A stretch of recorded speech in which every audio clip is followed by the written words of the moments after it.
இப்போ நம்ம ஒரு புது வீடியோ ஸ்டார்ட் பண்ண போகிறோம். ஃபயர் இன்சூரன்ஸ் கிளைம்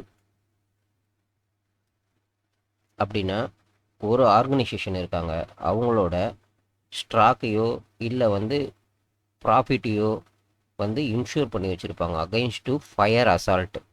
ஃபயரால் ஏதாவது ஸ்டாக் டேமேஜ் ஆனாலோ இல்லை அந்த பர்டிகுலர் பீரியடுக்கோ என்ன மாதிரியான அவங்க இன்சூரன்ஸ் எடுத்திருக்காங்களோ அதுக்கேற்ற மாதிரி கிளைம் பண்ணிக்கலாம். இது ஜென்ரல் பாயிண்ட்ஸ் பார்க்கலாம். After the fire difficult to start the business, ஏன்னா ஸ்டாக் போயிட்டுருக்கோம், மெட்டீரியல் டேமேஜ் ஆகிருக்கும், திருப்பி பழைய ஸ்டாண்டிங் சார்ஜ்லேருந்து மெட்டீரியல்லேருந்து பர்ச்சேஸ் பண்ணி திருப்பி அந்த செட் பண்ணுறதுக்கு, அதனால் அதுக்கெலாம் ஒரு கேபிட்டல் இன்வெஸ்ட்மெண்ட் தேவைப்படும். அதான் ஒர்க்கிங் கேபிட்டல் தேவைப்படும். அதை எடுத்துகிட்டு வரணும். அது இருக்காது. கேஷ் பொசிஷன் சேஞ்ச் ஆகிருக்கும். இதனால் பிஸ்னஸை கண்டினியூஸாக ரன் பண்ண முடியாத ஒரு சுச்சுவேஷனுக்கு போயிடும். அதனால் business firm insure the stock and asset against the risk of fire ரிஸ்கில் இன்சூரன்ஸ் பண்ணி வச்சுருப்பாங்க, சர்டன் ப்ரீமியம் பே பண்ணி. அந்த இன்சூரன்ஸ் கம்பெனி ரெண்டு மேஜர் டைப் ஆஃப் இன்சூரன்ஸ் எடுத்திருப்பாங்க இருக்குது. அதில் ஒன்று loss of stock. Loss of ஸ்டாக்ன்றது குடோன்லேயோ இல்லை ஸ்டோர் இங்கே இருக்கிற ஸ்டாக்ஸ் டேமேஜ் ஆகிடுச்சுன்னா அந்த அமௌண்ட்டுக்கு ப்ரீமியம் பே பண்ணியிருப்பாங்க. அந்த அமௌண்ட்டுக்கு ஏற்ற மாதிரி இன்சூரன்ஸ் கிளைம் பண்ணி பழைய பொசிஷனை ரீஸ்டோர் பண்ணிடுவாங்க. சரி, ஓகே. லாஸ் ஆஃப் ப்ராஃபிட் அப்படின்னா என்ன? அப்படின்னா பர்டிகுலர் டைம், இப்போ 2 மந்த்தோ 3 மந்த்தோ எந்த ஒர்க்கும் இருக்காது, டர்ன் ஓவர் பழைய டர்ன் ஓவர் இருக்காது. பட் பழைய டர்ன் ஓவரையும் கிளைம் பண்ணிக்கலாம். ப்ளஸ் ஒர்க்கிங் கேபிட்டல் ரைஸ் ஆகிருக்கும் இல்லையா, அது எவ்வளவு தேவைப்படும், பழைய அவுட்புட்டை ப்ரொடியூஸ் பண்ணுறதுக்கு எவ்வளவு தேவைப்படுமோ அதையும் கிளைம் பண்ணிக்கலாம். இதில் ரெண்டு கிளைம் பண்ணிக்கலாம். ஒர்க்கிங் கேபிட்டல் எவ்வளவு தேவையோ அதுக்கேற்ற மாதிரி கிளைம் பண்ண முடியும். ப்ளஸ் டர்ன் ஓவர், அந்த பர்டிகுலர் எஃபெக்டட் மந்தோட டர்ன் ஓவரையும் கிளைம் பண்ணிக்க முடியும், டிபெண்ட் அப்பான் ப்ரீமியத்தை பொறுத்து. இதை பற்றி நம்ம ரெண்டாவது சாப்டரில் நல்லா பார்க்கலாம். இது இப்போது லாஸ் ஆஃப் ஸ்டாக் அதை பற்றி பார்ப்போம். அதை பற்றி ஒரு ஜென்ரல் பாயிண்ட்ஸ் இருக்குது. Insured godown or store again risk of fire. Store மெட்டீரியலை இன்சூர் பண்ணி வச்சுருக்காங்க. Salvage all the stock not destroyed or damage on fire. Damage ஆகாத மெட்டீரியலுக்கு பேர் சேவேஜ். அதை வேல்யூட் பண்ணோம், தனியாக வேல்யூட் பண்ணோம். எப்படி? சேவேஜ் value stock in salvaged. Damaged stock and undamaged stock are separately valued. இப்போ அன்டேமேஜ்டு ஸ்டாக்கை திருப்பி யூஸ் பண்ணிக்க முடியும். அதாவது ஸ்லேவேஜ் வேல்யூங்கிறது ஃபயர் ஆச்சுன்னா 100% ஃபயர் ஆகிருக்காமல் ஒரு 80% ஆயிருந்ததுன்னா 20% யூஸபிள் மெட்டீரியல் தான். அதனால் அது சேவேஜ் மெட்டீரியல். பட் டேமேஜ் 80% தான் நம்ம கன்சிடர் பண்ண முடியும். அதனால் ஃபயர் ஆன உடனே அவங்க வேல்யூட் பண்ணுவாங்க எவ்வளவு மெட்டீரியல் ஃபிசிக்கல் டேமேஜ் இருக்குது அப்படிங்கிறத. அடுத்த general points cost accounting department. இப்போ ஒரு இதில் எவ்வளவு டேமேஜ் ப்ளஸ் அதில் மைனஸ் செல்வேஜ் போட்டோம்னா அதுதான் ஆக்சுவலி டேமேஜ்டுனா நமக்கு எவ்வளவு இருந்தது மெட்டீரியல்ன்றதை கன்ஃபார்ம் பண்ணணும். சரி, அதை எடுக்கிறதுக்கான வழிமுறை என்னென்ன? காஸ்ட் அக்கௌண்டிங் டிபார்ட்மெண்ட் இருக்குது, ஒன்றும் பிரச்சனை இல்லை. Stock on fire date taken from ledger account of stock. Ledger அக்கௌண்ட்லேருந்து ஏற்றலாம். அங்கே காஸ்ட் அக்கௌண்டிங் டிபார்ட்மெண்ட் இருந்ததுன்னா எவ்வளோ ஸ்டாக் இருந்ததுன்னு எடுத்துகிட்டு போகிறோம். இந்த ஸ்லீவேஜ் வேல்யூவை மைனஸ் பண்ணிட்டோம்னா ஆக்சுவல் ஸ்டாக் இன் ஃபயர் டேட்டில் எவ்வளோ இருந்ததுன்னு கண்டுபிடிச்சிடும். அதுக்கு நேராக கிளைம் பண்ணிட்டு போயிடலாம். கிளைம் பண்ணுற அமௌண்ட்டும் ஸ்டாக் அமௌண்ட்டும் ஈக்குவலாக இருந்ததுன்னா எந்த இஷ்யூவும் இல்லை, ஃபுல் அமௌண்ட்டை கிளைம் பண்ணிட்டு போயிடலாம். இது வந்து ஒரு சினாரியோ. இது ரெண்டாவது சினாரியோ. இஃப் நாட் ப்ராப்பர் லட்ஜர் இல்லை, காஸ்ட் டிபார்ட்மெண்ட் இல்லை, indirectly using cross profit ratio, gross profit ரேஷியோவை யூஸ் பண்ணி ஸ்டாக் ஆன் ஃபயர் டேட்டை கண்டுபிடிக்கிறோம். இது ஒரு அப்ராக்சிமேட்டான மெத்தட் தான், பட் ரெக்கார்டு இல்லை இல்லையா, அதனால் வந்து இந்த மெத்தடை யூஸ் பண்ணுறோம். இதை பற்றி அதாவது இது எதுக்காக தேவைன்னா, இன்டைரக்ட் மெத்தடில் மெமரண்டம் ஆஃப் ட்ரேட் அக்கௌண்ட், இது memorandum of trade account. As usual நம்ம பார்க்குற ட்ரேட் அக்கௌண்ட்டு தான். Open stock, close stock, sell, purchase, மற்ற எக்ஸ்பென்ஸை டிடெக்ட் பண்ணிட்டு எடுத்துகிட்டு வரவங்களும். இது கொஞ்சம் மாடிஃபைடு. ஓப்பன் ஸ்டாக் இருக்கும், அந்த இயரோட ஓப்பன் ஸ்டாக் இருக்கும், இயரோட செல்ஸ் இருக்கும், பர்ச்சேஸ் இருக்கும். இப்போ வந்து ஸ்டாக் ஆன் ஃபயர் டேட் நமக்கு தெரியாது. இது இருந்தால் தான், இந்த டேட்டாஸ் எல்லாம் இருந்தால் தான் கிராஸ் ப்ராஃபிட் கண்டுபிடிக்க முடியும். அதனால் கிராஸ் ப்ராஃபிட் கண்டுபிடிக்க முடியாது. இதுக்காக இன்டைரக்டாக கிராஸ் ப்ராஃபிட் ரேஷியோ, ஒரு அப்ராக்சிமேட் மெத்தடு தான், இதை யூஸ் பண்ணலாம். இன்ட்டு சேல் பண்ணோம்னா கிராஸ் ப்ராஃபிட் வந்துடும். அப்ராக்சிமேட்டாக வந்து இப்போது இவ்வளோ ப்ராஃபிட் இருந்திருக்கும் அப்படின்னு நம்ம போட்டோம்னா மிச்சம் ரிமைனிங் இருக்கிற ஸ்டாக் ஆன் ஃபயர் டேட்டை கண்டுபிடிச்சிருவோம், எவ்வளோ ஸ்டாக் வந்து ஃபயர் ஆச்சு. அடுத்த ஸ்டெப் என்ன பண்ண போகிறோம், சேல்வேஜை வந்து டிடக்ஷன் பண்ணிக்கிறோம். ஓகே, இப்போ வந்து கிராஸ் ப்ராஃபிட் ரேஷியோனா என்னன்னு பார்ப்போம்.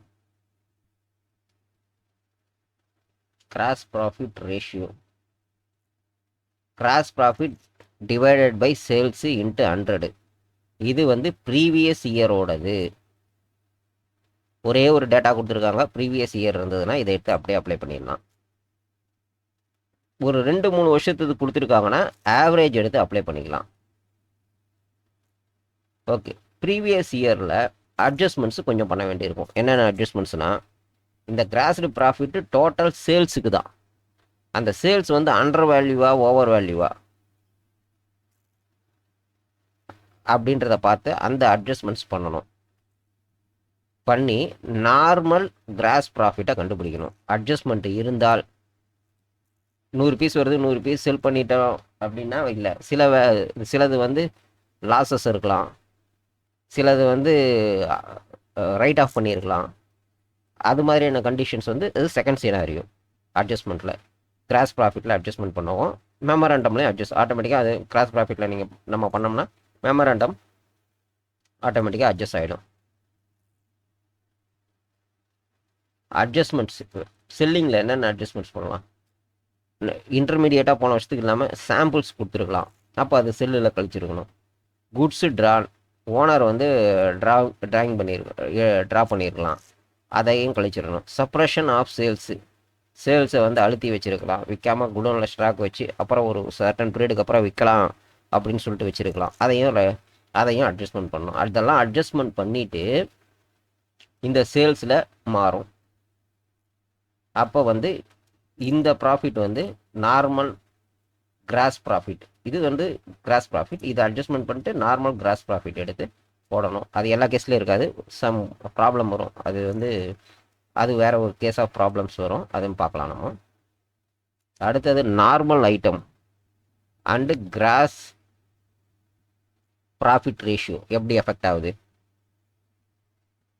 இங்கே நம்ம அட்ஜஸ்ட்மெண்ட்ஸ் பார்த்தோம் இல்லையா, இதுதான் கிராஸ் ப்ராஃபிட்டில் இந்த நார்மல் அப்நார்மல் ஐட்டத்தை எப்படி டிடெக்ட் பண்ண போகிறோம். அப்நார்மல் ஐட்டம்னா என்ன, நம்ம காஸ்ட்டு ப்ரைஸ் வாங்கி செல்லிங் ப்ரைஸுக்கு விற்காமல் டேமேஜ் ஆகிற மெட்டீரியலோ இல்லை வந்து அதை வந்து சப்ரஸ் பண்ணி வச்சுருக்கோம் இல்லையா, இதுதான். இதை வந்து எப்படி ட்ரீட்டட் பண்ணணும், அது மாதிரி மெட்டீரியல் இருக்குது, எப்படி ட்ரீட்டட் பண்ணணும் அப்படிங்கிறதுக்கு.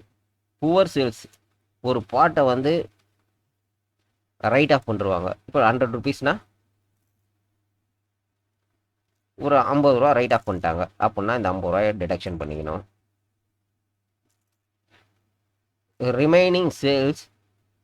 ரிமைனிங் வந்து சேல் பண்ணியிருக்காங்க, பார்ஷியல் ரேட்டு ஒரு 25 ருபீஸுக்கு சேல் பண்ணிட்டாங்க அப்படின்னா இந்த 100ல் 75 வந்து டிடக்ஷன் பண்ணிடணும். இது காஸ்ட் ப்ரைஸாக இருக்கலாம், ஃபுல் அமௌண்ட்டுக்கு லாஸில் சேல்ஸ் பண்ணியிருக்கலாம், இல்லை காஸ்ட் ப்ரைஸுக்கே சேல் பண்ணியிருந்தா கூட ஓவரால் லாஸ் தானே, இதை வந்து அட்ஜஸ்ட்மெண்ட் பண்ணணும்.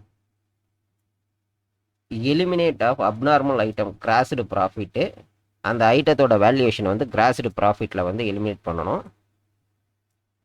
அது சேல் ஓரியன்டாக இருந்ததுன்னா மெமராண்டம் ஆஃப் ட்ரேட் அக்கௌண்ட்லேயும் மாற்றணும். இப்போ சேல்ஸே மாறிடுச்சு, போன இயரோட சேல்ஸ் மாறி இருக்குது. ஏன்னா சேல்ஸ் போக மிச்சம் இருக்கிற ஸ்டாக் வந்து இந்த ஸ்டாக்லாம் இருக்குது, கோல்ஸ்டு ஸ்டாக் நம்ம கிடைக்கலனா கூட இந்த ஸ்டாக்லாம் நமக்கு இருக்குது.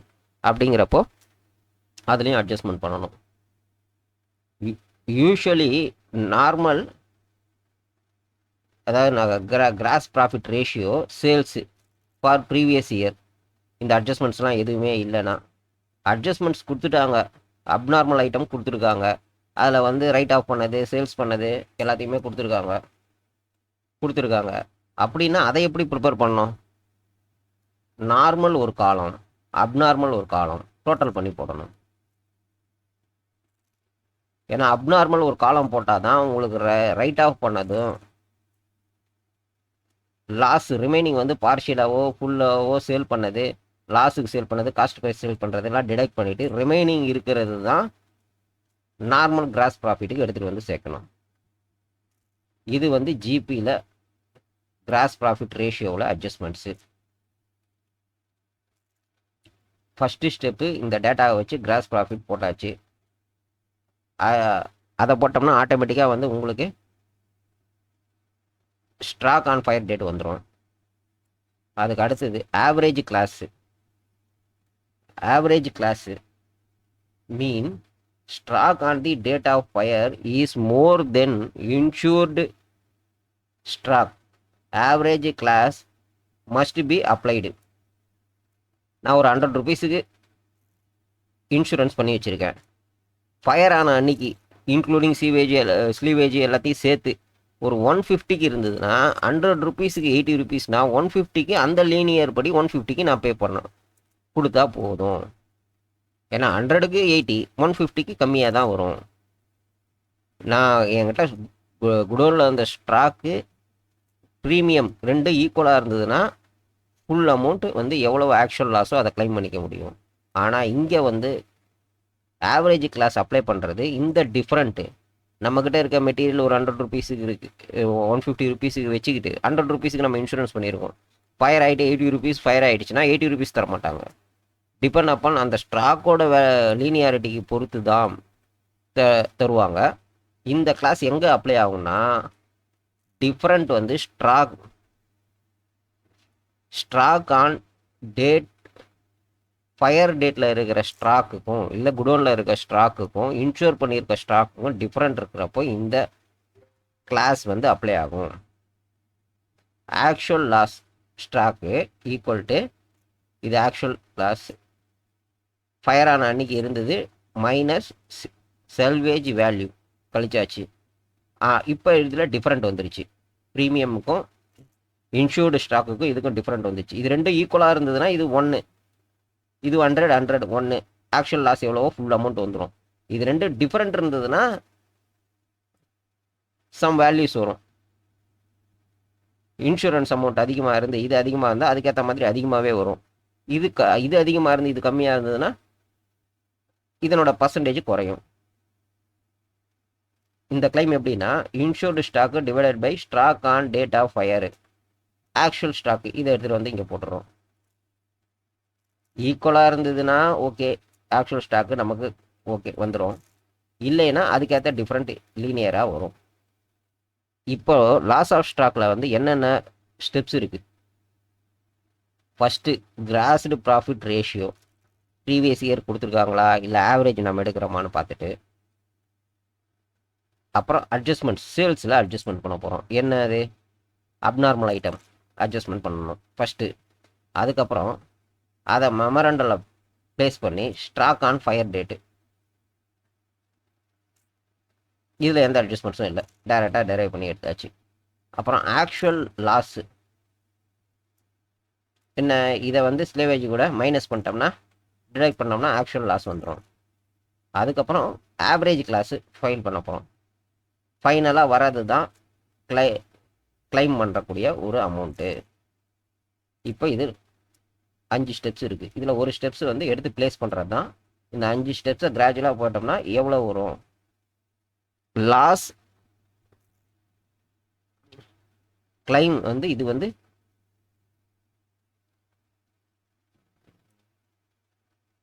Loss of stock method.